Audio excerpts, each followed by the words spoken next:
Hi friends, welcome to టాకల్ knowledge channel. ఈరోజు మనం ఎన్సీఆర్టీ సిలబస్లో చాప్టర్ 13 ఫన్ విత్ మ్యాగ్నెట్స్ అనే చాప్టర్ని చూద్దాం. Paheli and Boojho went to a place where a lot of waste materials was piled into huge heaps. So Paheli and Boojho అనే వాళ్ళిద్దరు friends, వాళ్ళు ఒక ప్లేస్కి వెళ్ళారు ఎక్కడైతే వేస్ట్ మెటీరియల్స్ అనేది ఒక పెద్ద కుప్పలాగా ఉండే, హ్యూజ్ పైల్ హీప్స్ అంటే కుప్పలాగా ఉండే వేస్ట్ మెటీరియల్ దగ్గర అనే ప్లేస్కి వెళ్ళారనమాట. సంథింగ్ ఎక్సైటింగ్ వాజ్ హ్యాపెనింగ్ అంటే ఏదో వాళ్ళకి కొంచెం ఎక్సైటింగ్గా ఉండిందనమాట. A crane was moving towards the heap of junk. So ఒక క్రేన్ అనేది ఆ హీప్ ఆఫ్ జంక్ని మూవ్ చేస్తుంది అనమాట. The long hand of the crane lowered the block over a heap.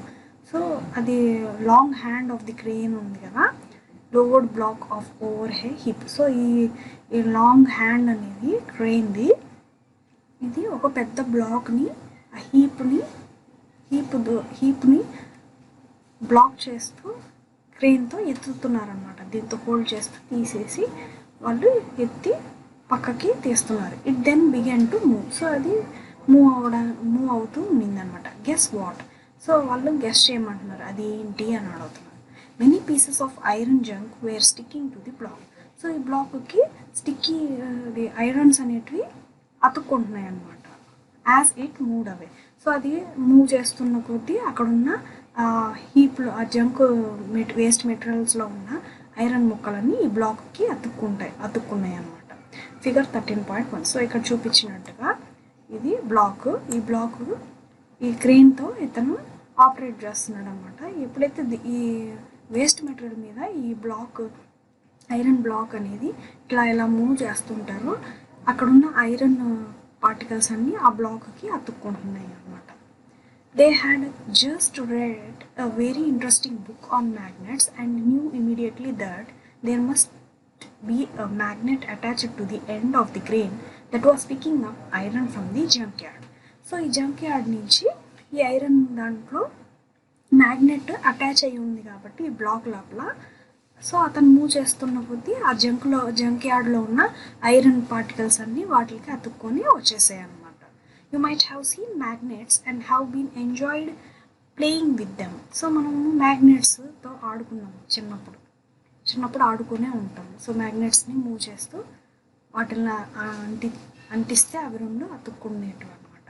అట్లా వాటితో ఆడుకునేవాళ్ళం. Have you seen stickers that remain attached to iron surfaces like almirahs or the doors of refrigerators. So మన fridges, almirahs అవి చూస్తే వాటి యొక్క iron surface మీద stickers అనేటివి అతికిచ్చి ఉంటాయి. అవి మీరు చూసుంటారా అనేసి ఇక్కడ క్వశ్చన్ అడుగుతున్నారు. In some pin holders the pin seems to be sticking to the holder. So కొన్ని వాటిల్లో పిన్స్ అనేటివి పిన్ హోల్డర్స్ ఉంటాయి అన్నమాట, అవి అతుక్కొని ఉంటాయి అన్నమాట హోల్డర్కి. In some place pencil boxes the lid fits tightly when we close it even without a locking arrangements. So కొన్ని పెన్సిల్ బాక్సెస్ అనేది చూస్తే లిడ్ అనేది టైట్గా క్లోజ్ అయ్యి ఉంటుంది అన్నమాట, లాక్ అయిపోయి అరేంజ్ అయిపోయి ఉంటుంది అనమాట. It even without a locking arrangement. So locking arrangement లేకుండా మనము లిడ్ అనేది మనం టైట్గా ఈ మ్యాగ్నెట్స్ ఉండడం వల్ల ఈ బాక్స్లో ఉన్న మ్యాగ్నెట్స్తో ఈ బాక్స్ని మనం ఓపెన్ చేయగలుగుతున్నాం అనమాట. Such stickers, pin holders and pencil boxes have magnets fitted inside. So వాటిలో అన్నిటిలో లోపల మ్యాగ్నెట్స్ అనేటివి ఫిట్ చేసి ఉంటాయి. ఫిగర్ 13.2. సో ఇక్కడ ఫిగర్ 13.2లో చూపించినట్టుగా ఇవి ఉంది. ఇక్కడ ఈ జార్లో మనకి పిన్ హోల్డర్ అనేది ఉంది, దానికి మ్యాగ్నెట్ ఉంది కాబట్టి ఆ నీల్స్ అన్ని దానికి అతుక్కున్నాయి. సో అలాగే పెన్సిల్ బాక్స్కి ఇక్కడ మ్యాగ్నెట్స్ ఉన్నాయన్నమాట ఆపోజిట్ రెండు. సో అది క్లోజ్ చేసినప్పుడు అతుక్కుంటుంది. అలాగే ఫ్రిడ్జ్ డోర్కి లోపల ఇటు సైడ్ ఇవి రెండు మ్యాగ్నెట్స్ అనమాట. అవి డోర్ ఓపెన్ క్లోజ్ అవుతుంటే అవి అతుక్కుంటూ ఉంటాయి అన్నమాట.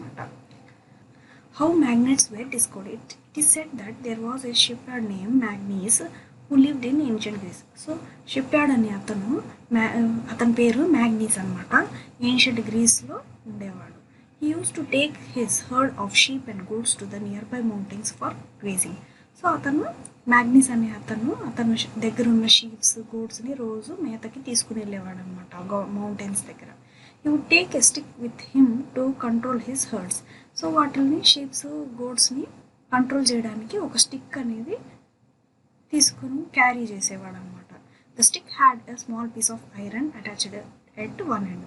సో ఆ స్టిక్కి ఒక అదర్ ఎండ్ వచ్చేసి ఈ స్మాల్ పీస్ ఆఫ్ ఐరన్ అనేది అటాచ్ చేసి ఉన్నారు. One day he was surprise to find that he had to pull hard to free his stick from a rock on the mountain side. 13.3. So ఒకరోజు ఈయన గొర్రెలు అవన్నీ mountain దగ్గరికి తీసుకెళ్ళారనమాట.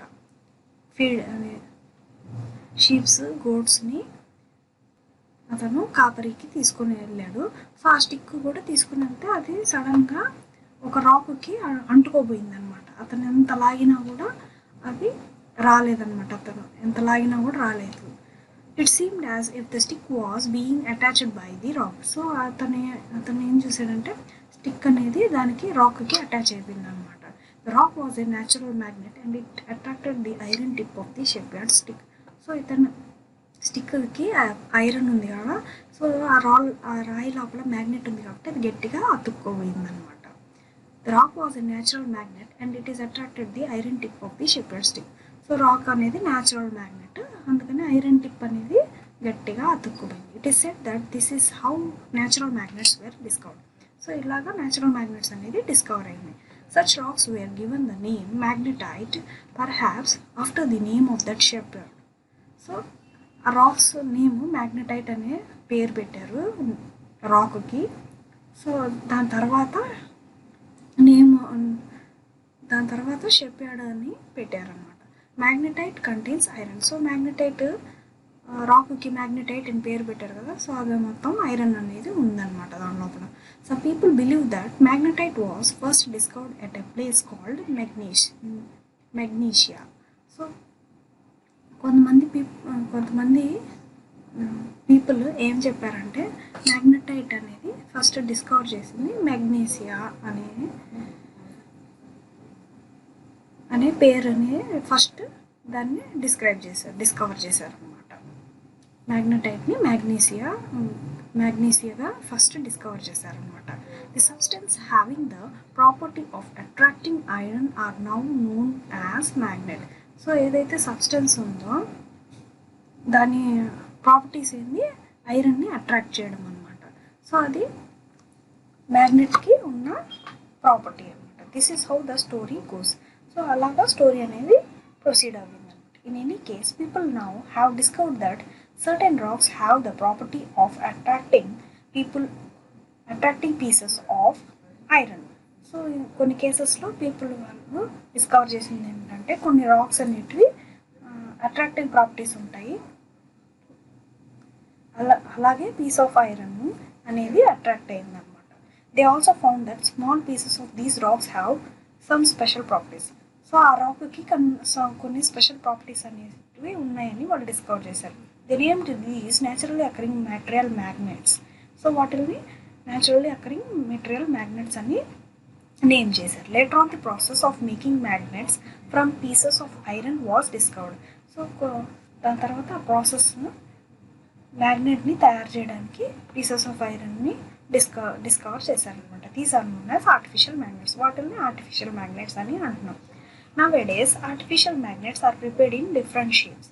So artificial magnets అనేటివి different షేప్స్లో తయారు చేస్తున్నారు. For example bar magnet, horseshoe magnet, cylindrical or ball ended magnet. Figure 13.4 show a few such magnets. So cylindrical magnet, తర్వాత horseshoe magnet, cylindrical magnet,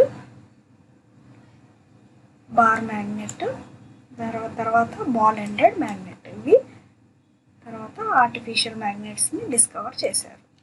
activity 1. Take a plastic or paper cup, fix it on a stand with the help of a clamp such as figure 13.5.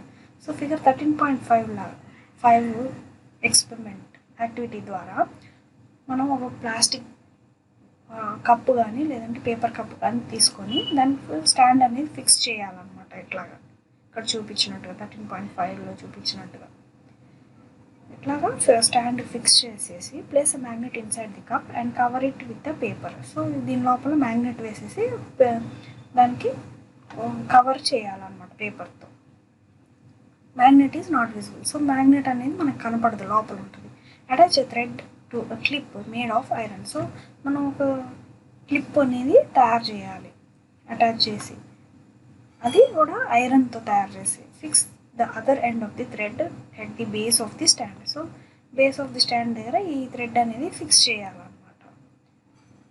Mind you the trick involved here is to keep the length of the thread sufficiently short. So ఇక్కడ తాడు అనేది షార్ట్గా ఉంచాలంటే, short అంటే తక్కువగా, length ఎక్కువ కాకుండా తక్కువగా ఉంచాలి. Bring the clip near the base of the cup. So ఈ clip base of the cup దగ్గరికి తీసుకురావాలి. ఇక్కడికి తీసుకొస్తే the clip is raised in air without support. So ఈ క్లిప్ అనేది వితౌట్ సపోర్ట్ అది గాలిలోకి రేజ్ అవుతుంది అనమాట. లైక్ ఏ కైట్ లాగా ఇలాగా వేలాడుతూ ఉంటుంది అనమాట. ఓకే ఫ్రెండ్స్, మీకు కనుక నా వీడియో నచ్చినట్టయితే please like, share, subscribe and helpful అనిపిస్తే మీ ఫ్రెండ్స్కి కూడా షేర్ చేయండి.